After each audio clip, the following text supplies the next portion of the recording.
오늘 말씀은 베단이라고 하는 곳, 베단이. 좀 자주 들어보셨어요? 베단이?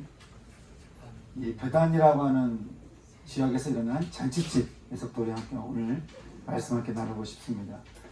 베단이라고 하는 것은 예루살렘 성을 보면 예루살렘 성이 마주편에 예루살렘 있으면 이렇게 언덕배에 내려갔다가 바로 앞에 올라오면 마주편에 그 감난산 겟세마네 동산이 있어요. 그 겟세마네 동산의 뒤쪽 언덕 위에 있는 마을이에요. 그러니까 예루살렘하고 그렇게 멀지 않죠. 멀지 않는데 아주 가까우면서도 이 동네가 굉장히 좀 가난한 사람들이 살았던 그런 동네였습니다. 예전에도 우리가 성 안에 있는 사람과 성 밖 사람은 달랐습니다. 예루살렘 안에 있는 사람들은 그래도 좀 괜찮게 사는 사람들이고 성 밖에 사는 사람들은 이제 좀 어렵고 힘든 사람들이 몰려서 사는 것인데요. 우리가 이게 보아스 들판, 룻기서 보아스 들판으로 알려진 이 베들레헴, 그거는 이게 바이트라고 하는 것은 빵이고 이 집이라는 것이 바이트고 빵이라는 것이 레헴이라 가지고 바이틀레헴, 베들레헴이라고 하는 것은 빵이 집이라는 거예요. 빵이 집. 그러니까 베들레헴은 추수할 것이 많겠죠. 근데 이 베단이라고 하는 것은요, 바이트 아니라고 해가지고 이것은 가난한 사람들의 집이라는 뜻이에요. 이 이름이 그래요. 가난한 사람들의 집이에요. 그 동네가 얼마나 가난한 사람들의 동네인지를 우리가 알 수 있겠죠. 사람들이 참 좀처럼 잘 가지 않는 그런 동네가 이 베단이었습니다. 가난하고 힘들고 어렵고 고통스럽고 인생이 참 무거운 사람들이 모여 사는 동네가 베단이었습니다. 예수님이 지금 이곳을 가셨는데요. 여러분, 사실 예수님이 걸으셨던 걸음들을 이렇게 살펴보게 되면 사실 대부분 이렇게 베다니 같은 곳을 이렇게 다니셨던 것을 우리는 보게 됩니다. 주님이 이 땅에 오셔서 태어나신 곳이 어디였죠? 마구간이었죠. 또 자라신 곳은 공동묘지였던 나사렛이었습니다. 또 활동하셨던 동네는 예전에 솔로몬을 도왔던 히람 왕이 이렇게 선물을 받다가 뭐 이런 곳이 다 있어 하고 버렸던 땅 갈릴리였습니다. 주님은 충분히 로마에서 예루살렘에서 아주 뭐 사람들에게 인정받고 사람들에게 지지를 받을 수 있는 정치, 경제, 교육 모든 것이 잘 갖춰져 있는 완전한 것에 충분히 오실 수가 있었죠. 근데 주님은 그러지 않으셨습니다. 왜냐하면 마음이 가난한 자는 복이 있나니 천국이 저희 것이라고 마음이 가난한 곳을 따라 사셨던 예수님이셨기 때문입니다. 꼭 이렇게 뭐 가난한 동네가 마음이 가난할까 생각할지 모르겠지만요. 여러분, 이게 욕심을 부릴 수가 없는 곳에는요, 자연적으로도 마음이 가난해질 수밖에 없어요. 복음이 일어나는 곳은 항상 이렇게 가난한 곳, 힘든 곳, 어려운 곳 이런 걸 통해서 이렇게 복음이 일어나는 것을 보게 되면 참 그런 걸 통해서 오히려 마음이 가난해질 수밖에 없는 그 환경 때문에 그런 것이죠. 그러니 여러분, 혹시 여러분 가운데서도 내가 뭔가 좀 부족하다고 느끼고 내가 좀 이렇게 없다고 느끼고 그러시는 분들이 있다면 주께서 환경적으로 나를 이렇게 마음이 가난한 것으로 인도하시는구나 생각하시고 주님께 감사할 수 있는 여러분 됐으면 좋겠습니다. 또 그렇게 부족함이 혹시 없는 분들은요, 가진 것에 대한 가치를 두기보다는 천국은 마음이 가난한 곳에 마음이 가난한 그 사람들 가운데 있다는 것을 잊지 마시고 언제나 가난함을 잃지 않는 여러분 됐으면 좋겠습니다. 주님은 이곳 베다니를 좋아하셨어요.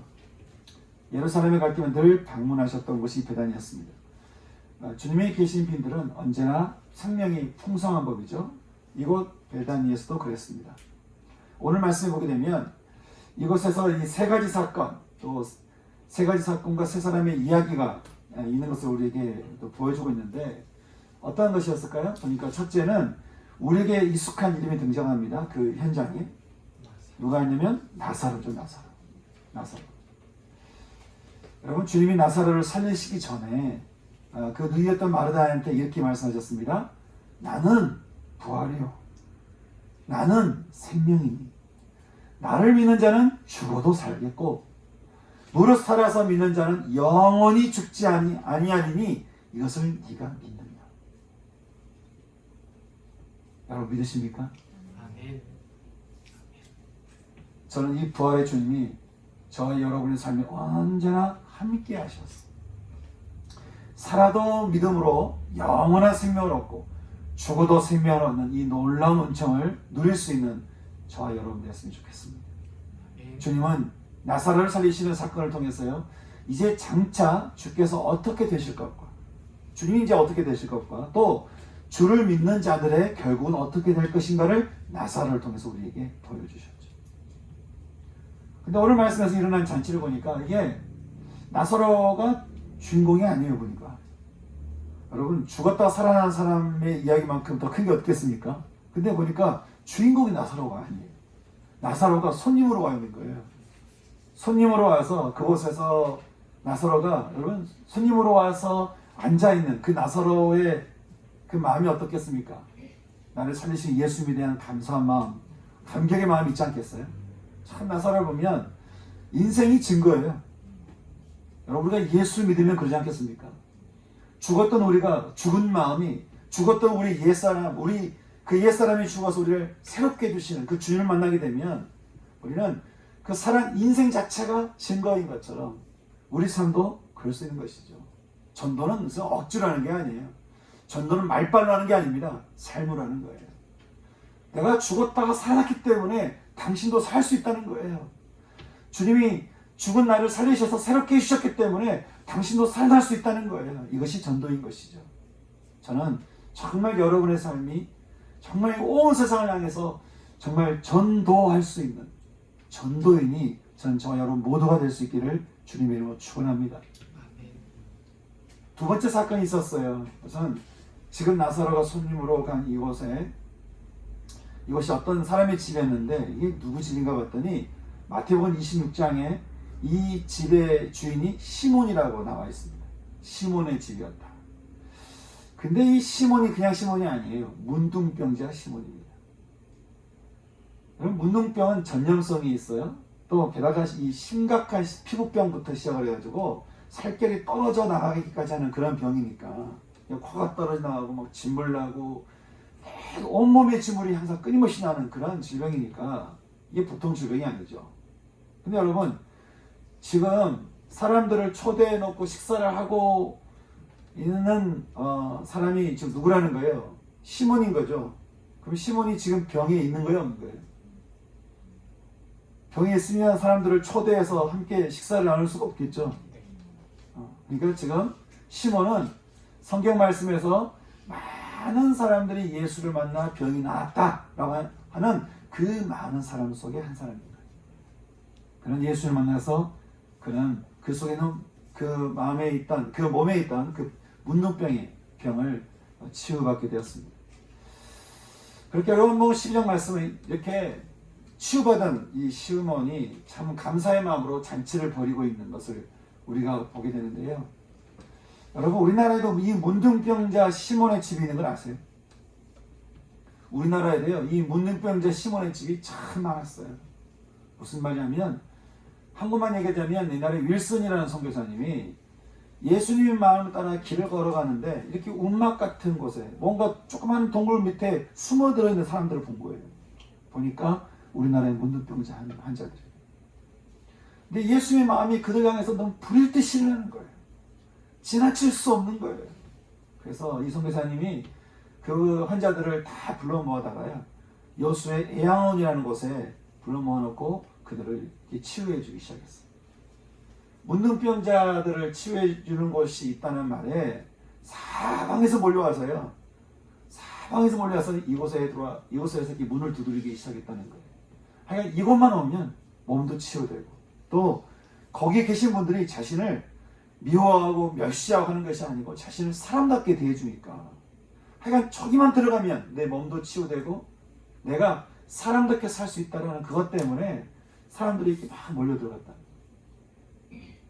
나중에 이곳에서 사역하셨던 손양호 목사님에 대한 글을 읽어보니까요, 그분들이 뭐 이렇게 진물나고 늘 고름투성이 천지인데, 거기 있는 분들이 그분들 한 명 한 명 이렇게 손을 잡아주고, 뭐 그분들의 진물이 이게 내 건지 못 건지, 이게 그 진물이 내 옷에 다 범벅이 되는데도 그분도 옷을 다 갈아입혀드리고 다 이렇게 연고 발라드리고 그리고 뭐 그렇게 해주셨다는 거예요. 그리고 그들과 함께 치유가 다 끝나면 함께 손잡고 기도하고 바로 건너편에 교회가 있어요.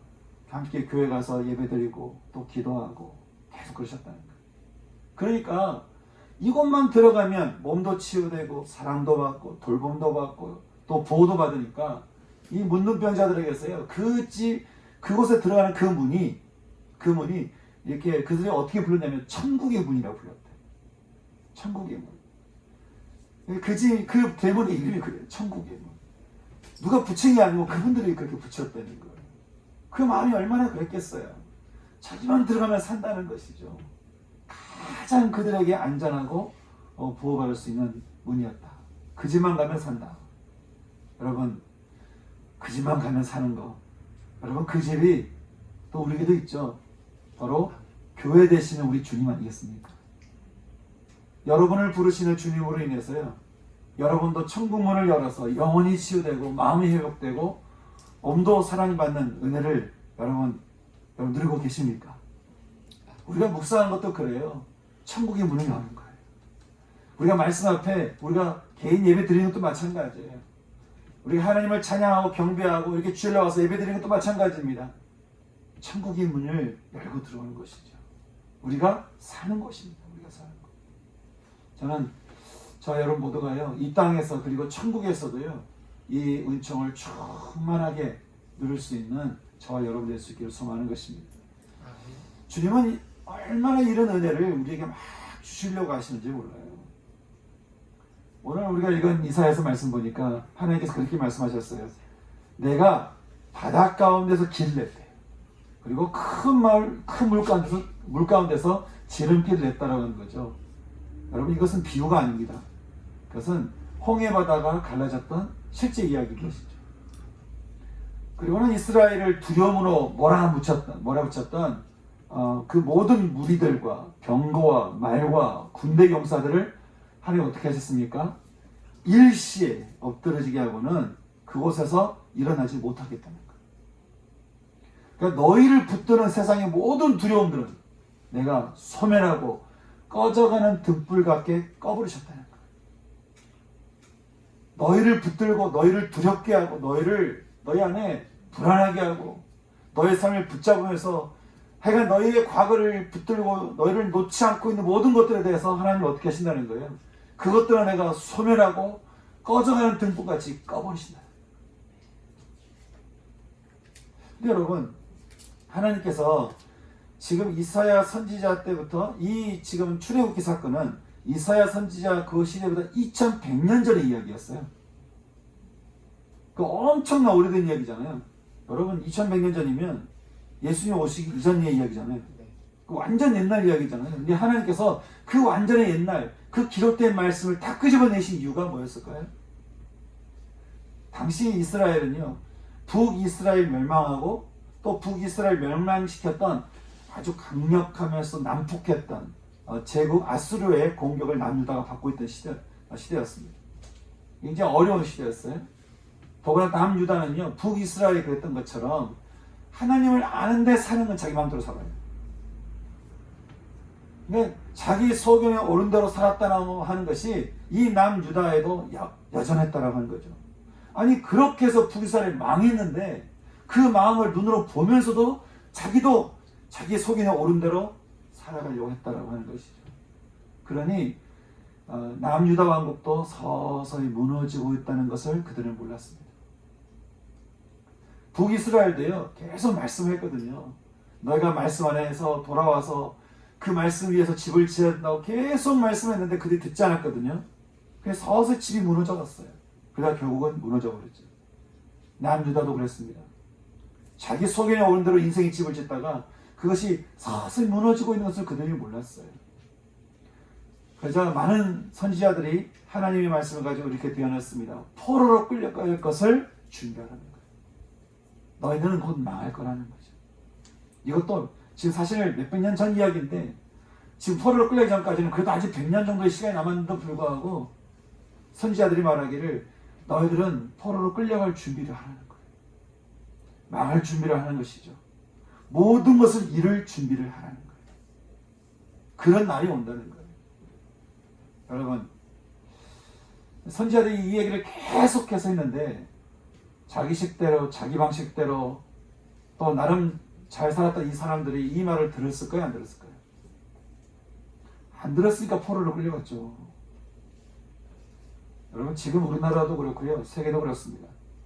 마태복음 24장 말씀처럼 난리와 난리의 소문이 지금 우리 귀에 들려오고 있습니다. 곳곳에 기근과 지진이 일어나고 있고요.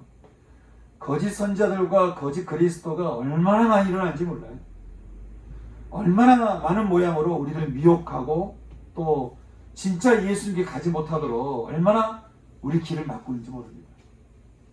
여러분, 그때는 진리가 없어져서 불법이 성함으로 많은 사람의 사랑이 식어진다고 하는데 어쩌면 참 지금이 그런 것 같습니다. 별로 진리에 관심이 없어요. 다 자기 생각에 관심이 많아요. 자기의 생각, 자기의 뜻, 다 자기에게 관심이 있지 진리 대신 예수님에게 관심을 가진 사람들이 점점점 줄어들어가요. 그러니까 예전에는 그 진리 때문에 교회에 왔는데 언제부턴가는 나 때문에 교회에 오는 아이러니한 시대가 된 거죠. 그러니 예수 믿자, 예수를 붙들자, 오직 예수입니다 그러면 귀찮다는 거예요. 그게 듣기 싫다는 거예요. 자기가 듣고 싶은 얘기를 듣고 싶다는 것이죠. 하나님께서는 이사야 선지자 시대 사람들에게 지금 너희들 앞에 재앙이 다가오고 너희들은 결국 포로로 끌려가서 그 죄의 대가를 치르겠지만 하나님 그렇게 말씀하셨어요. 내가 말하노니 내가 이전에 옛날에 그랬던 것처럼 내가 너희들에게 너희 인생에 광야의 길을 내고 사망의 강을 내리니 내 백성으로 하여금 목마르게 하거나 길을 잃지 않게 하겠다는 거예요. 하나님 왜 이렇게 말씀하셨을까요? 그것은 이 백성은 내가 나를 위하여 지었나니 나를 찬송하게 하는 나와 사랑의 만남을 위해 창조된 이들은 내 백성 이스라엘은 내가 택한 자들이기 때문에 그렇다는 것이죠. 하나님께서요 새하늘과 새 땅을 예비하시면서 또 새 일을 행하시겠다라고 하는 이 은혜 앞에 하나님은 어쩌면 지금도 우리에게 동일하게 말씀하고 있는지 모르겠습니다. 너희는 내가 너희에게 어떻게 할 것이냐, 너희 안에 모든 두려움도 내가 그 불을 끄게 하고 너희로 하여금 이전에 내가 그랬던 것처럼 너희 인생에도 내가 광야의 길을 낼 것이고 너희 삶에도 내가 물이 나게 할 거야. 세상은 망하겠지만, 세상은 종말로 가겠지만, 세상은 곳곳에 이런 많은 일들이 나면서 마태복음 24장의 일들이 점점점 현실이 되는 것을 우리에게 보이겠지만 너는 나의 택한 백성들 너에게는 너의 인생에는 내가 너희 서 있는 곳에 그 광야에 내가 길을 내어주겠고 내가 너에게는 물이 나게 해서 너로 하여금 길을 잃어버리거나 목마르게 살지 않게 할 거야. 그러니 주님은 말씀하십니다. 너희는 이전 일을 기억하지 말며 옛날 일을 생각하지 말라는 거예요. 옛사람의 일들을 붙들면서 내가 옛날에 그랬지 라고 하는 것을 붙들지 말고 내가 너에게 지금 새 일을 행할 것을 보라는 거예요. 나는 너에게 그런 일을 행할 거라고 하는 것이죠. 여러분, 우리를 향해서 새 일을 행하겠다라고 약속하시는 그 은혜 앞에 그 은혜를 받아들고 여러분은 어떤 마음으로 하루하루 삶을 살아가고 계십니까? 오늘 우리가 함께 읽었던 베다니 잔치에서는요, 또 다른 세 번째 놀라운 사건, 사람의 이야기가 등장하는데 바로 나사로의 누이 마리아에 대한 일이었습니다. 마리아는 이 가난한 동네, 사람들이 거들떠보지 않았던 이 베다니에서요, 주님이 자신의 죽은 오라비를 살려주었고 또 문둥병자 시몬을 깨끗하게 해주신 것을 보면서요, 이거를 그냥 지나칠 수가 없는 거예요. 은혜를 받고요, 그러려니 하고 또 은혜를 받고 또 안 주나? 은혜를 받고 그건 잊어버리고 내가 또 이걸 달라고 하는 사람이 있는 반면에요, 주신 은혜 하나하나가 감사해서 이 감사가 쌓이는 사람이 있어요. 주신 은혜를 받을 때마다 은혜가 하나 쌓여서 감사 넘치는 사람이 있고, 은혜는 잊어버리고 늘 일정 일을 기억하는 사람들이 있습니다. 은혜를 받아서 감사하고 또 감사하고 또 감사하다 보면요, 이제는 온통 마음이요 감사밖에 없어요. 조그마한 받은 은혜도요 감사합니다, 감사합니다. 오늘도 감사하고 내일도 감사하고 자꾸 여러분이 감사의 고백을 하잖아요. 그러면 여러분의 삶에 자꾸 감사가 나오게 있어요. 사실 그렇게 고백을 할 수밖에 없는 넘치는 축복을 주시는 우리 주님 아닙니까? 마리아는 그 놀라운 은혜의 현장에서 자기가 있다는 것이 너무 감사한 거예요. 그런 은혜를 눈으로 볼 수 있다는 것만 너무 감사한 거예요. 자기에게 일어난 일이 아니지만, 자기 오라백에 일어난 일이고 자기 동네에서 일어난 일이지만, 내가 이 부활의 주님, 내가 이 놀라운 그리스도 안에서 그리스도 내가 마주하며 주님이 하신 일들 내가 바라보며 그 일들에 내가 함께 동참하며 그 자리에 내가 있었다는 것 자체가 너무 감격스러운 거예요. 너무 감격스러워요. 예전에 어떤 선교사님이, 성경 번역 선교사님이 어느 지역에 가서요, 이렇게 그 나라의 언어를 배우고 그 언어를 가지고 성경을 적어서 그분들이 이 성경을 가지고 예수는 어떤 분인가를 이제 가르쳐주는 시간을 가졌대요. 근데 그분들이 예수는 어떤 분인가를 소식을 딱 듣더니 고개를 숙이더니만 그러시더라고요. Why? 왜 이제야 이 이야기를 우리에게 해주시는 겁니까? 왜 이제야 우리에게 이 예수님의 이야기를 해주시는 겁니까? 그래서 그 복음을 듣고 나서 자기들의 언어로 쓰인 성경을 읽으면서 예수님이 어떤 분인가를 듣고 나니까 그냥 있을 수 없더라는 거예요. 그들 모두가 다 무릎 꿇고 주님 앞에 주님을 영접하는 그 현장에 있었다고 하는데, 참 마리아가 그런 거예요.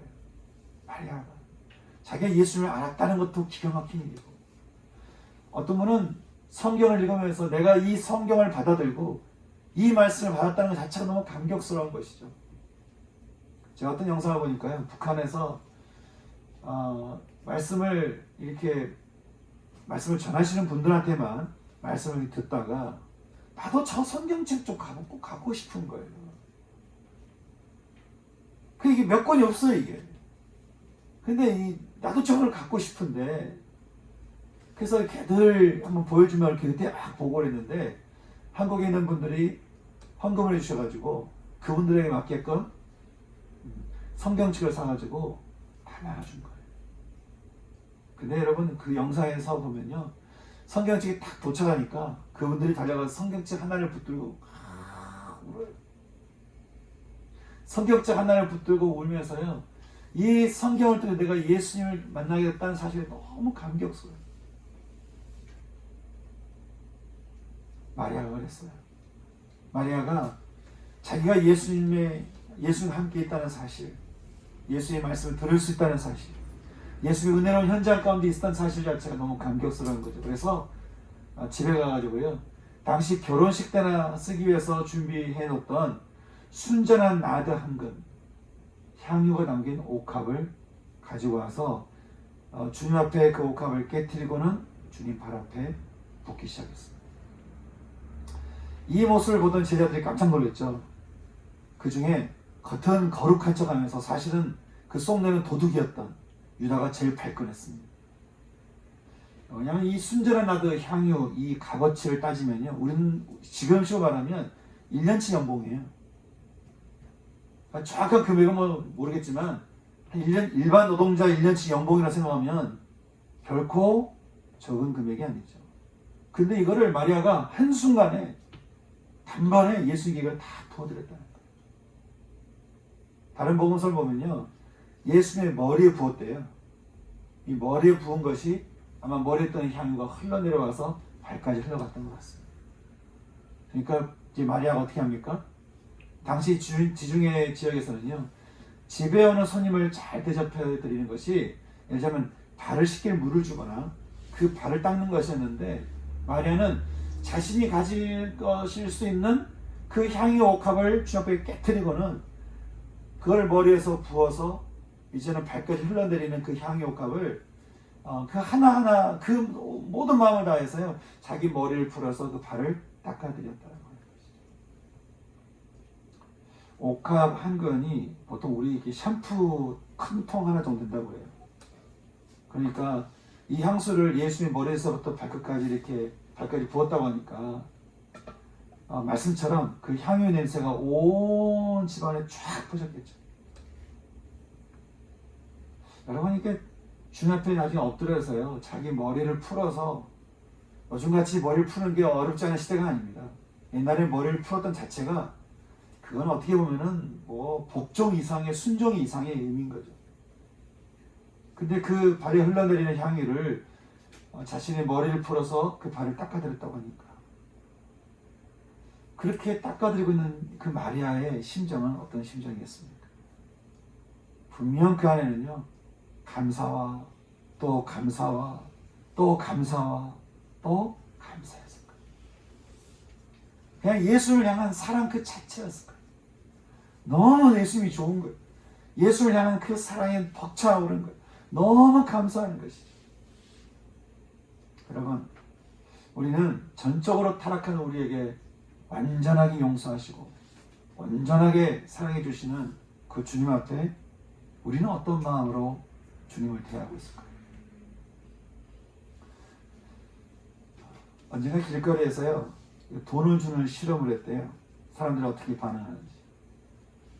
그냥 줬대요. 이렇게 1,000원씩. 처음에는 막 고맙다고 받더래요. 아우, 뭘 이런 걸 주냐고. 근데 그걸 일주일 동안 줬대요. 그러니까 사람들이 이제 처음에는 막 너무너무 고마운 마음을 받다가 며칠 지나니까 줄 서서 받았다가 일주쯤 딱 돼가지고 돈 안 주고 그냥 서 있었대요. 그랬더니 한 명 한 명 와가지고 왜 돈 안 주냐고 눈치를 주다가 나중에는 시비를 걸더래요. 내놓으라는 거예요. 아니, 지금 줘야 될 시간인데 왜 가만히 있냐라고 하는 거죠. 여러분, 혹시 우리가 하나님께 이러고 있지는 않을까요?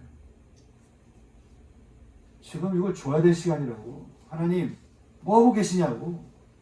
하나님 지금 주무시는 겁니까? 하나님께 왜 이렇게 잠잠하십니까? 왜 저에게 아무것도 안 해주십니까?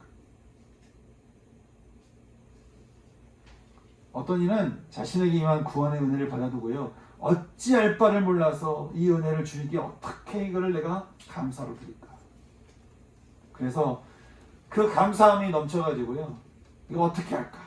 주님께 시간을 떼고 마음을 떼고 우선순위를 떼고 물질도 떼고, 하여간 어떻게든 내가 드릴 수 있는 모든 것을 우선순위를 주님께 올려드리는 그런, 그렇게 주님을 위해서 살고 싶은 그 마음으로 사는 사람들이 있는 것이죠. 오늘 우리가 함께 읽었던 빌립보서에서 바울도 그랬습니다.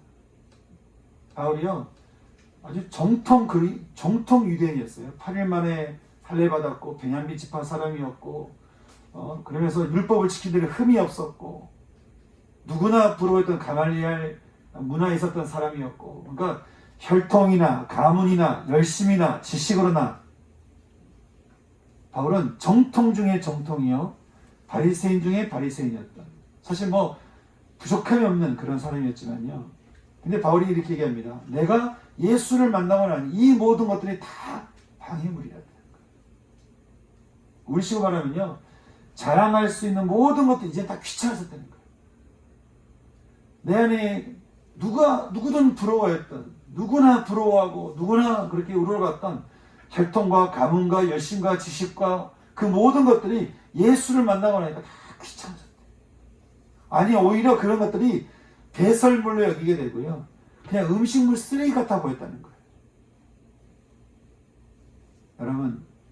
여러분이 자랑스럽게 여기는 것이, 여러분이 마음에 안정감을 두고 붙드는 것이 주님한테 여러분 어떻게 보이십니까? 이제까지 중요하게 여겼던 모든 것들은 이제 더 이상 내게 가치 있는 것이 아니라는 것이죠.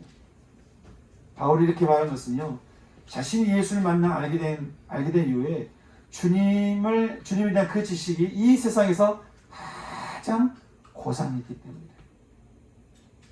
여기 고상하다는 말은요, 이 세상에서 존재하는 그 어떤 것보다 탁월하고 완전했다는 거예요.